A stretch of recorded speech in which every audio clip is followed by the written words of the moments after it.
A história de Lázaro, o amigo amado. A pedra estava fria, pesada, selada com a autoridade da morte e o silêncio dos que choram sem esperança. Dentro da caverna, envolto em faixas de linho impregnadas com mirra e aloés, jazia um corpo que começava a se decompor sob o calor implacável da Judéia. 4 dias, 96 horas desde que o último suspiro escapou dos lábios de Lázaro de Betânia. Mas esta não é apenas uma história sobre morte. É uma narrativa sobre amizade, fé abalada, esperança destruída e o milagre mais audacioso já realizado diante de testemunhas. Um milagre tão poderoso que selaria o destino de quem o realizou. Porque quando Lázaro saiu daquela tumba, cambaleando para a luz com as faixas mortuárias ainda presas ao corpo, ele não apenas voltou à vida. Ele se tornou a evidência viva que os inimigos de Jesus jamais poderiam explicar ou destruir. E por isso, tanto o ressuscitado quanto aquele que o ressuscitou teriam que morrer. Betânia, o refúgio do Mestre. A pequena vila de Betânia ficava aninhada na encosta oriental do Monte das Oliveiras, a menos de 3 quilômetros de Jerusalém. Era um lugar discreto, quase esquecível no mapa da Judéia, não fosse por uma casa específica que se tornara um santuário de paz para o homem mais controverso de Israel. Naquela casa viviam 3 irmãos, Lázaro, Marta e Maria. Não eram pessoas comuns, embora não houvesse nada de extraordinário em sua origem. Eram filhos de uma família respeitável, possivelmente com alguma posses. A casa era grande o suficiente para receber visitantes, e eles tinham recursos para adquirir perfumes caros e manter uma propriedade. Mas o que realmente os distinguia era a amizade profunda e genuína que nutriam por Jesus de Nazaré. Jesus não tinha onde reclinar a cabeça, como ele mesmo dizia. Vivia itinerante, sempre em movimento, sempre cercado por multidões famintas, por milagres e palavras de esperança. Mas em Betânia, na casa de Lázaro, ele encontrava algo raro, um lar. Ali ele podia ser simplesmente humano.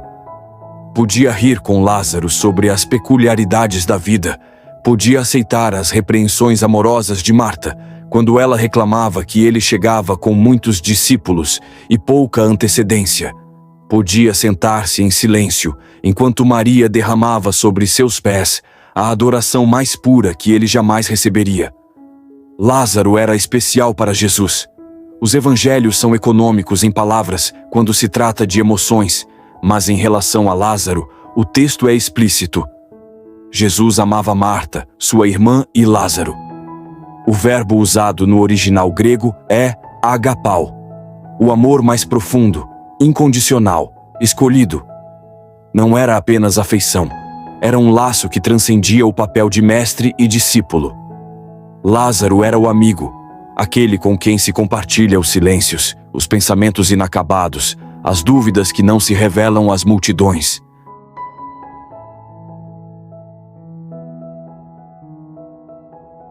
A doença que não era para a morte. Então Lázaro adoeceu. Não foi algo súbito. As doenças raramente o são. Começou talvez com uma febre persistente, uma fraqueza que não cedia, uma tosse que aprofundava a cada dia. Marta e Maria fizeram tudo o que estava ao alcance delas. Chamaram os melhores curadores da região, aplicaram os remédios conhecidos, oraram com fervor crescente à medida que o estado de seu irmão se deteriorava. Mas havia alguém que poderia ajudar.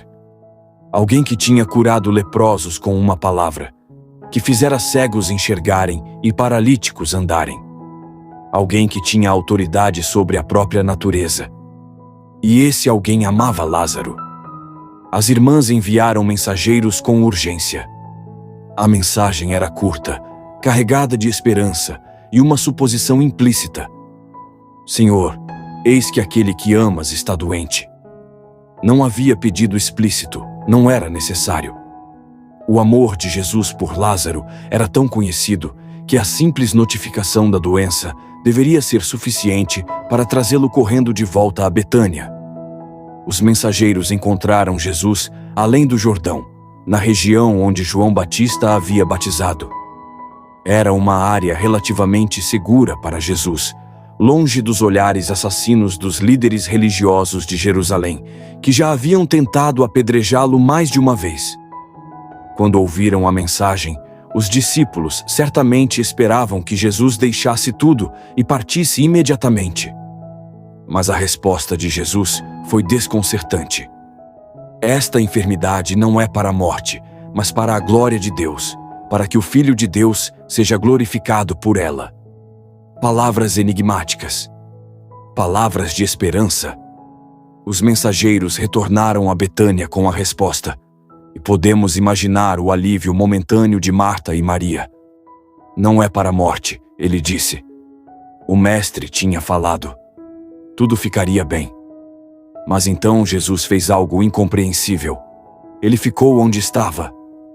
Por 2 dias inteiros, permaneceu além do Jordão, enquanto seu amigo agonizava em Betânia. 2 dias de silêncio inexplicável. 2 dias durante os quais Lázaro lutou contra a morte, chamando talvez pelo amigo que não vinha. 2 dias em que Marta e Maria alternavam entre a esperança nas palavras de Jesus e o desespero diante da realidade cruel que se desdobrava diante delas. No 3º dia, Lázaro morreu. As irmãs envolveram seu corpo em linho, ungindo-o com especiarias, e o colocaram no sepulcro escavado na rocha. A pedra pesada foi rolada na entrada. 4 dias se passaram em luto profundo. A casa transbordava de visitantes que traziam condolências. Marta, sempre prática, recebia a todos com dignidade contida.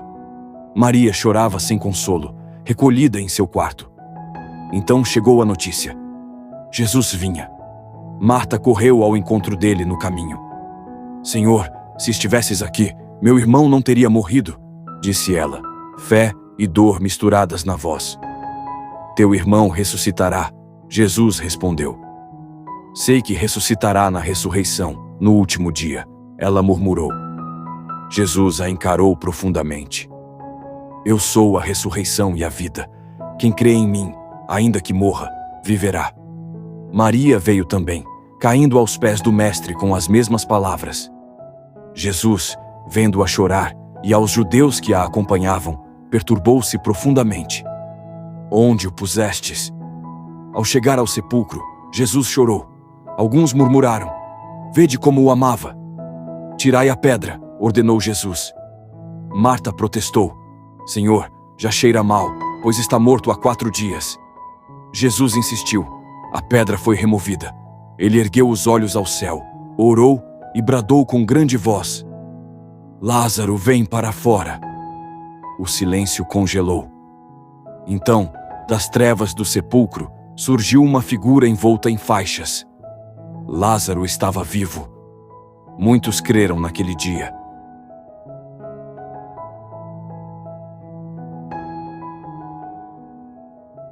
A ressurreição de Lázaro. O despertar. O cheiro da morte ainda impregnava as bandagens que envolviam seu corpo quando Lázaro abriu os olhos pela 2ª vez. Não foi um despertar gradual, como quando acordamos de um sono profundo. Foi abrupto, violento, como se uma força invisível o arrancasse de um abismo infinito e o jogasse de volta à realidade. Seus pulmões queimaram ao sugar o primeiro gole de ar em 4 dias, e cada célula de seu corpo gritou em protesto contra o retorno à vida. Através das faixas de linho que cobriam seu rosto, ele viu figuras borradas se movendo ao seu redor. Vozes familiares ecoavam distantes, mas as palavras não faziam sentido. Marta, Maria, suas irmãs. Choravam, mas agora eram lágrimas de alegria, não de luto. Ele tentou chamá-las, mas sua garganta estava seca, como o deserto da Judéia, e apenas um som rouco emergiu de seus lábios rachados. Tirem as faixas dele, ouviu uma voz que conhecia bem. Jesus. Seu amigo havia voltado. Tarde demais, pensara Marta quando o mestre finalmente chegara a Betânia, 2 dias após o sepultamento.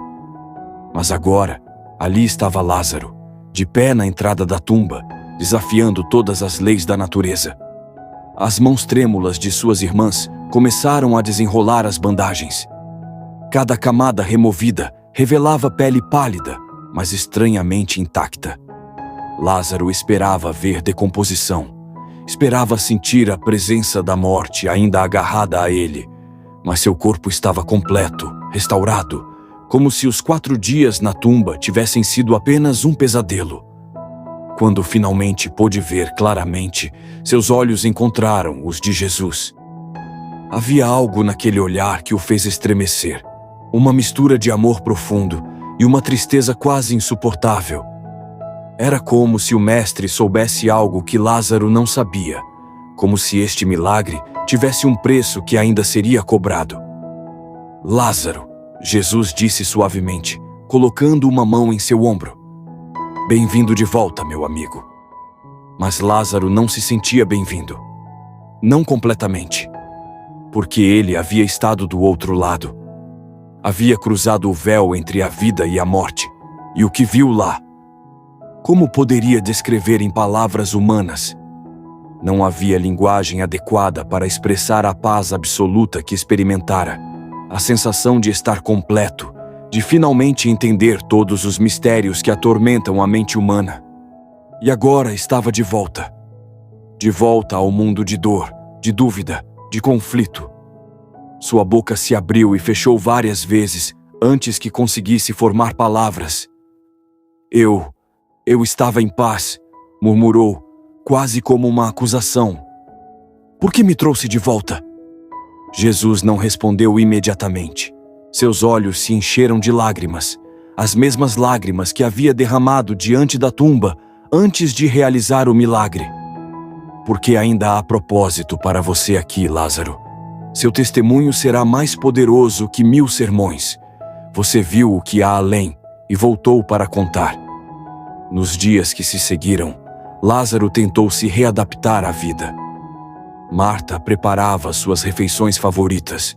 Maria enchia a casa com flores frescas, mas ele se sentia como um estrangeiro em seu próprio lar. As pessoas vinham de toda a Judéia para vê-lo, tocá-lo, fazer-lhe perguntas intermináveis. Como é a morte? A luz? Você viu os patriarcas? Existe realmente um paraíso? Ele respondia com paciência, mas cada palavra parecia inadequada. Como explicar cores para um cego? Como descrever a sinfonia do além para ouvidos acostumados apenas com o silêncio? Algumas noites, deitado em seu leito, Lázaro chorava silenciosamente, sentindo saudades de um lugar para onde não deveria ter saudades. Saudades da morte.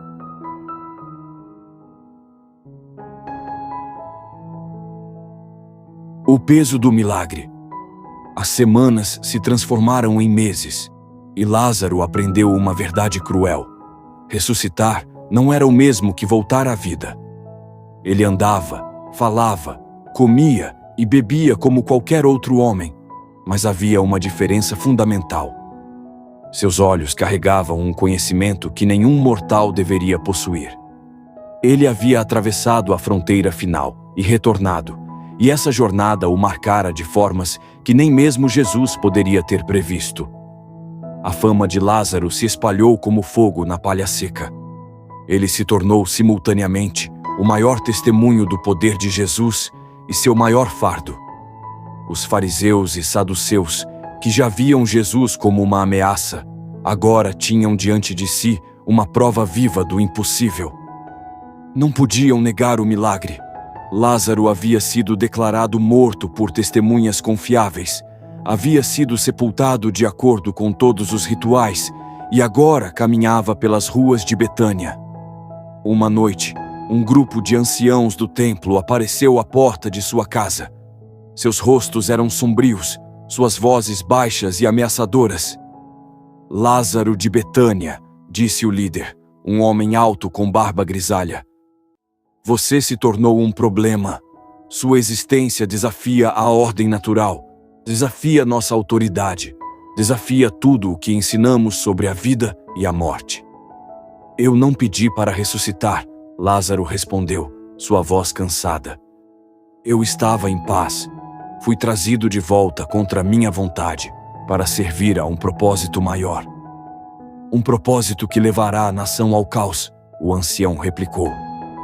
As pessoas estão abandonando as sinagogas, questionando a lei, seguindo este carpinteiro de Nazaré. E você é a prova viva de seu poder. Enquanto você viver, Jesus terá seguidores. Portanto, consideramos que você também deve morrer. O absurdo da situação quase fez Lázaro rir. Queriam matá-lo porque ele havia sido ressuscitado. Queriam apagar a evidência do milagre, eliminando o milagre em si. Façam o que devem fazer, disse calmamente. Eu já morri uma vez. A segunda vez não me assusta. E era verdade. Desde que retornara, Lázaro não tinha medo da morte. Como poderia temer algo que já havia experimentado? A morte não era um fim, mas uma transição, uma porta para algo infinitamente maior. Essa certeza o tornava perigoso para aqueles que governavam através do medo.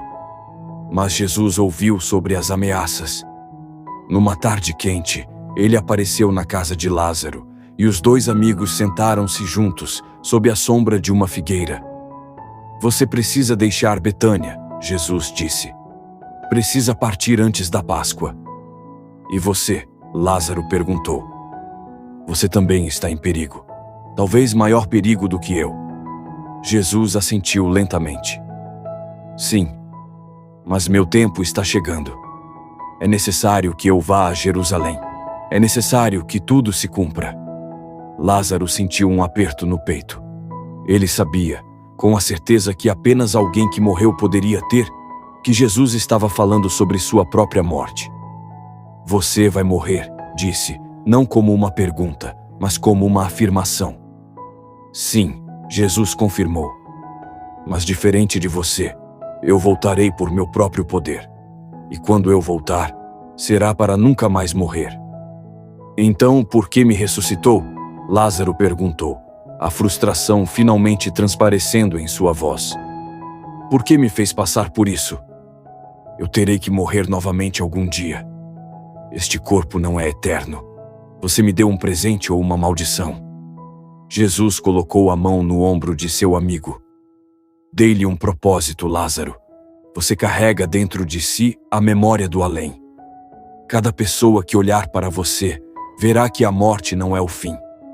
Você é uma ponte entre dois mundos, um testemunho vivo de que há esperança além da sepultura. Lázaro olhou para suas próprias mãos, mãos que haviam estado rígidas e frias na tumba, agora quentes e vivas novamente.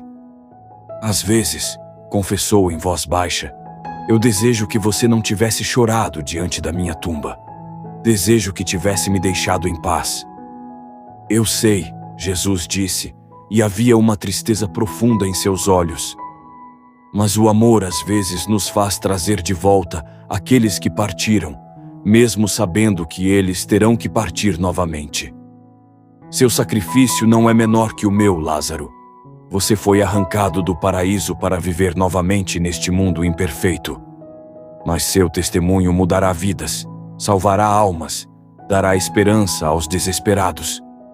Eles ficaram sentados em silêncio por um longo tempo, dois homens marcados pelo divino, cada um carregando seu próprio fardo. Jesus sabia que iria morrer. Lázaro sabia que viveria, mas carregaria para sempre a memória de ter morrido.